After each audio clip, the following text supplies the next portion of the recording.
shocking truth about Meghan Markle's so-called cookie queens is being revealed after a disastrous appearance at the Sundance Film Festival. I thought she behaved so badly, and Harry too. She blames the media for her, in his words, murdered her, which is complete nonsense. Tom Bower, the legendary royal author, is sharpening his quill. Every single thing he has written about Meghan. First person to say how limited Prince Harry is, unfortunately, and how his wife trades off her husband's fame and fortune, or not so great fortune now. I mean, this is the problem, but we're still interested because, after all, he's a great character in our modern day. Meghan was angling for an invite to this funeral. She saw it as an opportunity. She's not wrong there. These big celebrity funerals, they're not like ours. They really are networking moments. I went to Joan Rivers' funeral. And didn't want to, firstly, be seen with Harry, and secondly, didn't want to go somewhere where she'd appear cheap and give it gratis. And this year, she is desperate to be seen. Yeah. And that's why she turned up. So I think she has a major problem. I mean, this was a calculated attempt against the families. I mean, the one thing that Samantha Markle always predicted was King Charles and Prince William are now at war over Prince Harry and Meghan Markle's Donald Trump rebuke. So Harry and Meghan want us to discuss the fact that they executive produced Cookie Queens and popped up at the Sundance Film Festival. And I'm happy to oblige, but not in the way they probably hoped. Apparently, Meghan Markle didn't even watch the documentary she produced. Meghan, because that was the sort of person she was looking for, famous and rich. I don't think Harry feels any remorse. And I think that is the key thing in all this reconciliation. He still thinks that he's owed an apology from Charles and from William for the way they've treated not only him but also Meghan. And he doesn't want to realize that it's his behavior, his writing for money, being so unbelievably disloyal. So she invited herself to that.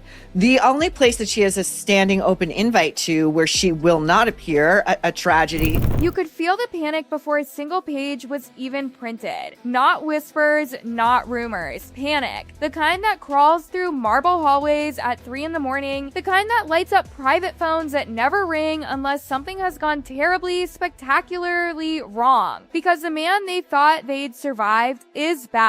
And this time, he's not predicting the fall. He's writing about the wreckage. Tom Bower's Revenge 2 isn't just a sequel, it's a return to the crime scene. And inside a glass-walled mansion perched above the California coastline, a duchess who once controlled headlines now can't control the narrative spiraling toward her, like a storm she can see on the horizon but cannot outrun. Because this isn't about red carpets anymore. This isn't about streaming deals or curated charity galas.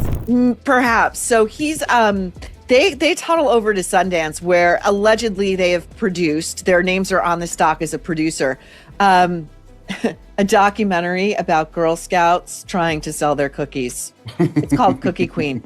Edge of your seat viewing, okay?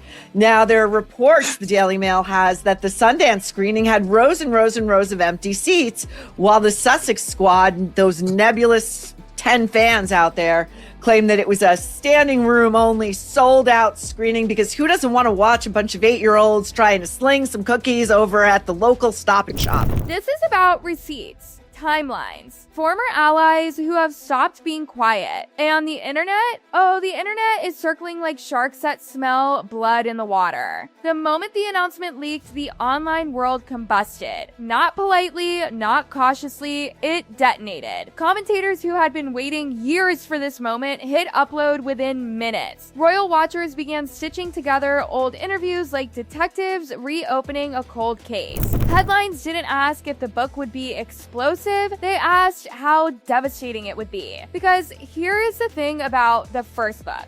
It was supposed to be a hit piece. That's what defenders said. Bitter, biased. A one-sided attack from a biographer with an axe to grind. Except the timeline in that book started aging like fine wine. Predictions about brand deals, they came true. Predictions about staff turnover, they came true. Predictions about public sentiment shifting, that came true too, and faster than anyone expected. And now Revenge 2 is coming not as a warning, but as a post-mortem. Inside palace circles, the fictional ones that still hold quiet power, there's a phrase being repeated in hushed tones: he waited until the smoke cleared. Because the smoke has cleared. The streaming fairy tale, gone. The inspirational empire, cracked. The carefully sculpted public image, fractured into 1,000 screenshots, memes, reaction videos, and side-by-side timelines that internet sleuths dissect like courtroom evidence. And it's no surprise, really, that it seems Meghan has no idea about the truth of the film that she is promoting,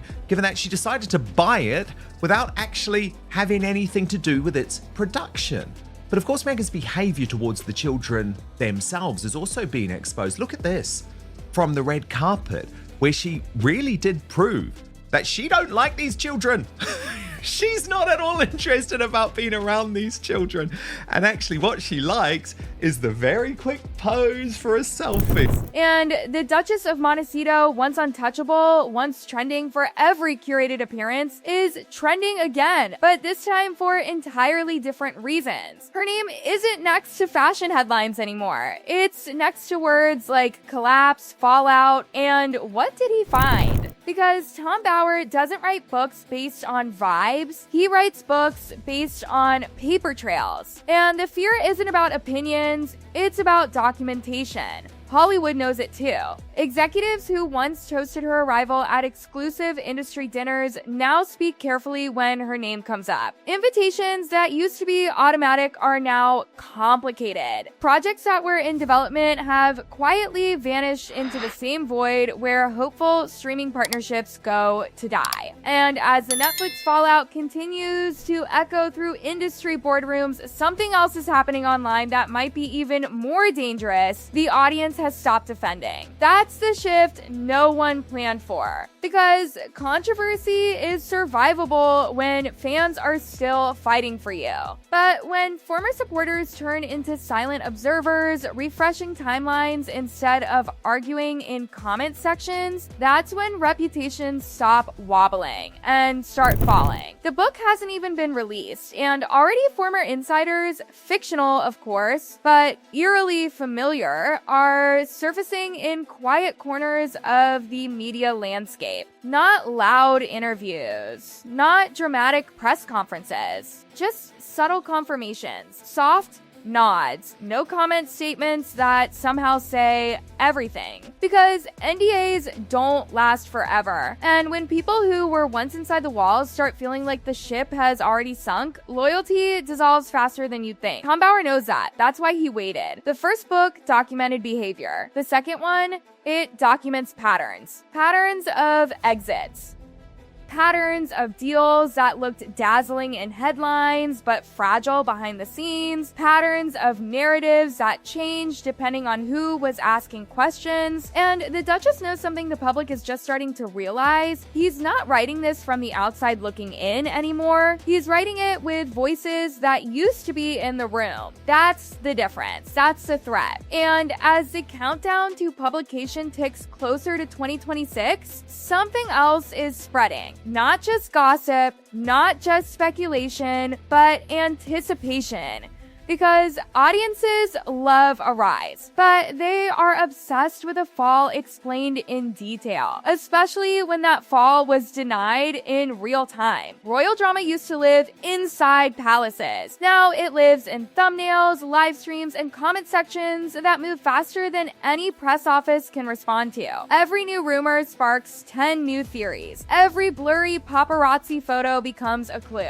Every delayed project becomes evidence. and Revenge 2 is about to pour gasoline on all of it. The Duchess isn't just facing a book. She's facing a moment where the story she told about herself might be challenged page by page, footnote by footnote. And in a world where public opinion moves at internet speed, the truth, or at least the most convincing version of it, wins. That's what keeps the lights on in biographer offices. That's what keeps PR teams up at night. And that's why, long before a single chapter hits shelves, the panic has already begun. The wildfire didn't start with flames. It started with notifications. 1 alert, then 10, then a flood that turned timelines into battlegrounds and comment sections into courtrooms where everyone had a theory and no one needed proof. Because the announcement alone, just the confirmation that Revenge 2 was real, was enough to reignite every old controversy, every unanswered question, every awkward interview clip people had saved just in case. And suddenly, the Duchess of Montecito wasn't fighting a headline. She was fighting a narrative avalanche. YouTube commentators went live within hours, their titles bigger than their thumbnails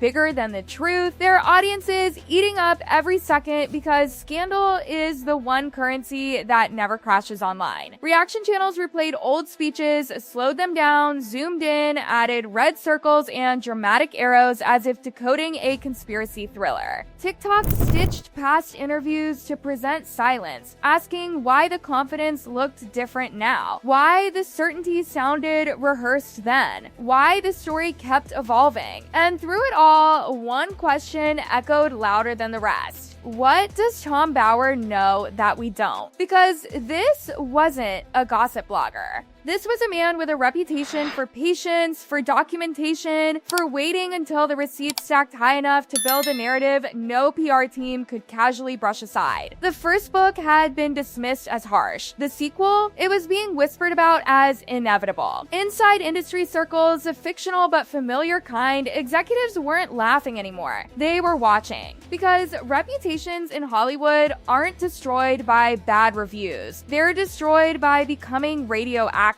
And radioactive isn't loud. It's quiet. It's invitations that don't come, calls that don't get returned, deals that stay in development forever. And as the Netflix fallout continued to echo like a slow drumbeat in the background, people began connecting dots they hadn't wanted to connect before. The dream of a global lifestyle empire powered by streaming magic had dimmed. The glossy launch moments had faded into memory. The audience that once clicked out of curiosity had clicked away out of indifference. Indifference is colder than hate. Hate trends. Indifference forgets you exist. That's what made Revenge 2 so dangerous. It wasn't arriving at the peak of power. It was arriving at a moment of vulnerability, when the shine had already worn thin and the patience of the public had quietly run out. Insert clip from 00 to 0023. Former allies, fictional but eerily recognizable archetypes began surfacing in the safest way possible, anonymously. A source here, a person familiar with the situation there, no dramatic betrayals, just confirmations that timelines were more complicated than they once seemed.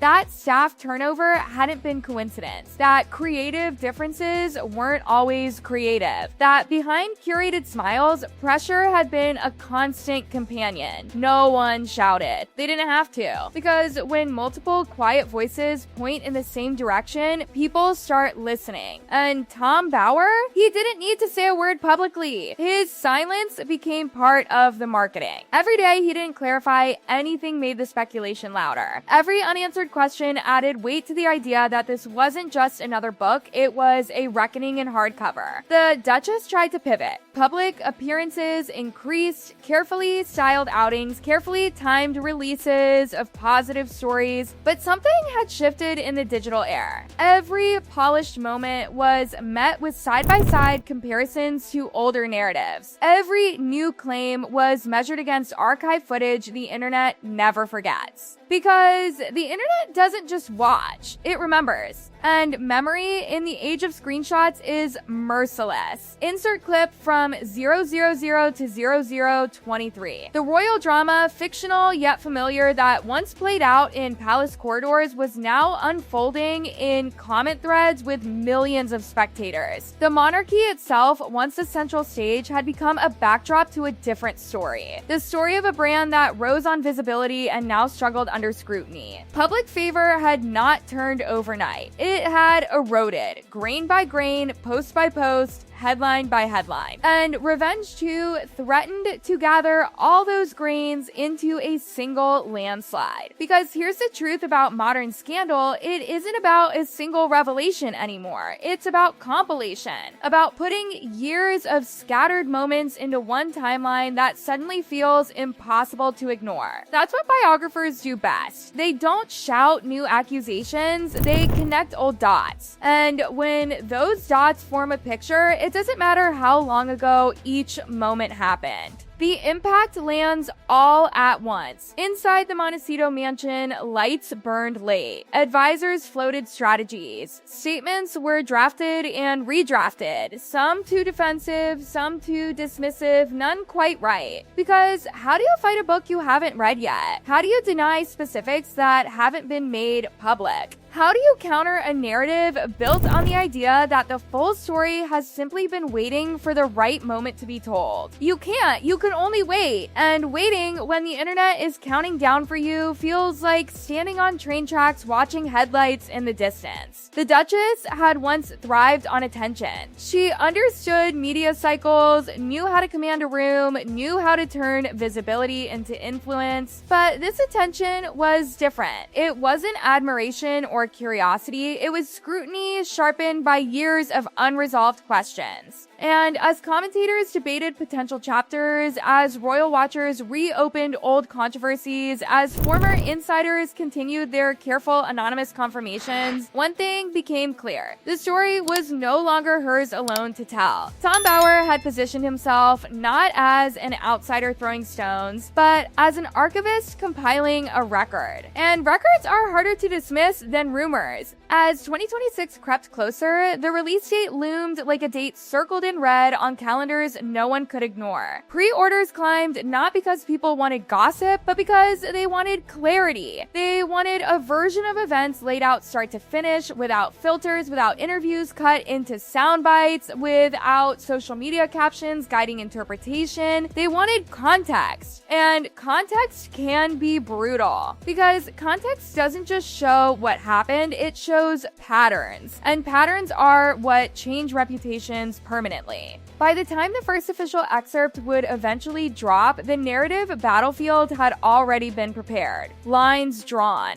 Opinions hardened, supporters anxious, critics energized. The Duchess standing at the center of a storm she could feel but not yet see. Revenge the 2 wasn't just a book release, it was an event. A cultural moment where years of royal drama, Hollywood fallout, shifting public opinion, and internet memory were about to collide in one bound volume. And the scariest part, the story hadn't even been told yet.